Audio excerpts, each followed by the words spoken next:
Hey curious minds, welcome back to the Curious Colored, the channel where we take big brainy science and shrink it down to bite-sized brilliance.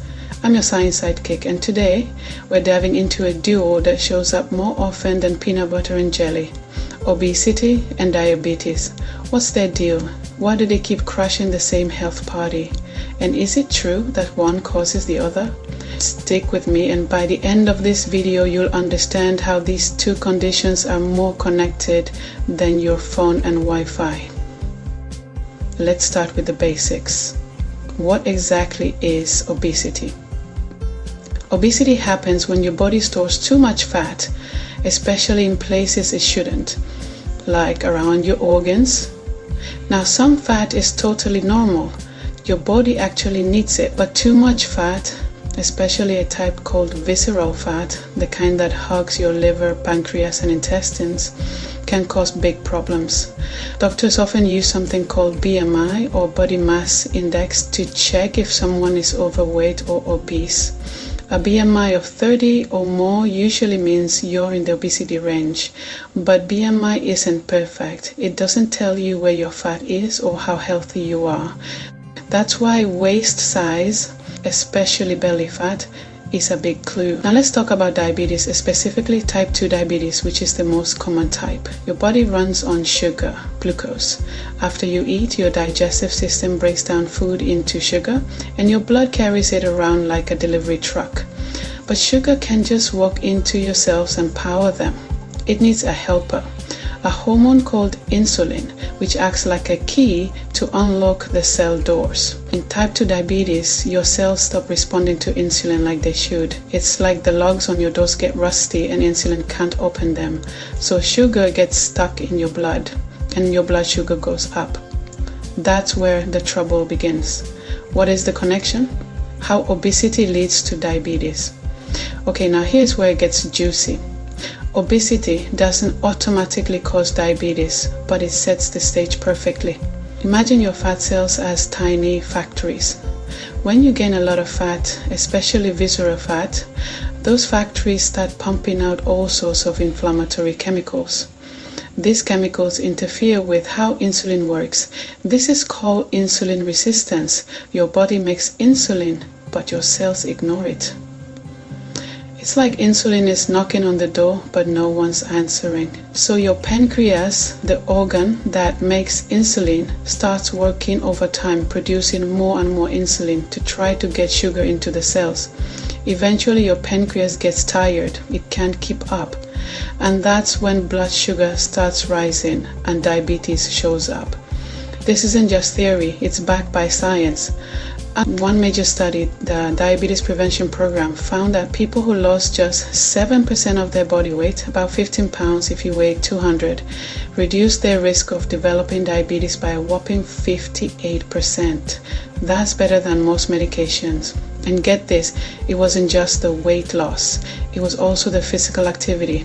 Moving your body helps lower blood sugar and makes your cells more sensitive to insulin, even if you don't lose weight. So why is belly fat more dangerous than, say, thigh fat? Because belly fat or visceral fat isn't just sitting there. It's biologically active. It releases hormones and chemicals that mess with your metabolism, raise inflammation, and confuse your insulin system.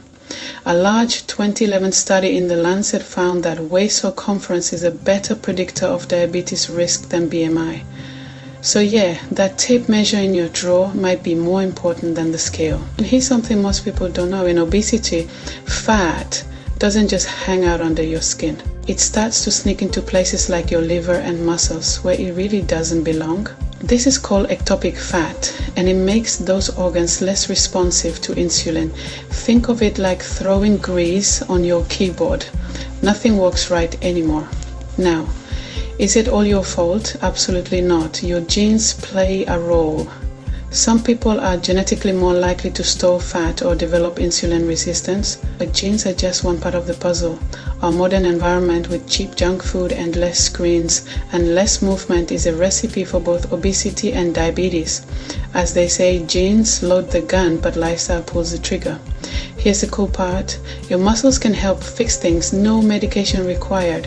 When you move, whether it's walking, dancing, or vacuuming, Your muscles pull sugar from your blood without needing extra insulin. They act like a sponge, soaking up glucose and clearing out your bloodstream.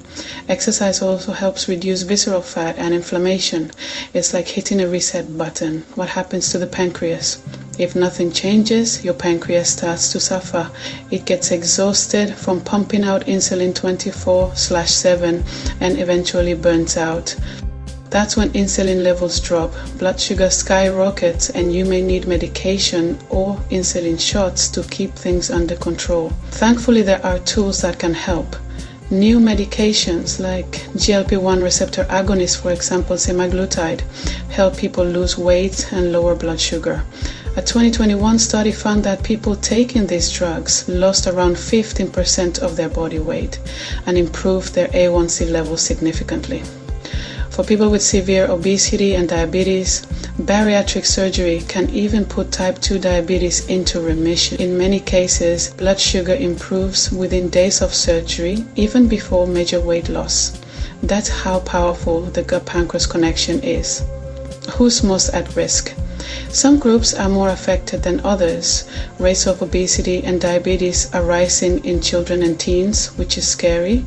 Also, Black, Hispanic, and Native American communities in the US have higher rates due to a mix of genetics, food deserts, lower access to care, and chronic stress. So yes, this is a public health issue, not just a personal one. 5 ways to reduce risk. Ready for the good news? You don't need a full lifestyle makeover to make a difference. Here are 5 simple steps to start. Swap soda for water, even flavor sparkling water. Add veggies to every meal. Fiber helps stabilize blood sugar. Move 30 minutes a day. Walk, dance, or stretch. Get enough sleep. Less than 6 hours can increase insulin resistance. Manage stress. Breathe, pray, meditate, or laugh. It matters. These little things add up fast. Let's finish with a few diabetes and obesity myths. Myth 1. Only overweight people get diabetes. Truth. Thin people with too much visceral fat are also at risk. Myth 2. Bread is the enemy. Truth. Whole grains in moderation are fine. Portion control matters more. Myth 3. Insulin causes weight gain, so avoid it. Truth. Untreated diabetes is more dangerous. Insulin is a tool, not a villain. So what's the connection? Obesity, especially belly fat, increases inflammation, causes insulin resistance, exhausts your pancreas, and sets you up for type 2 diabetes. But every part of that chain can be broken with small, consistent changes.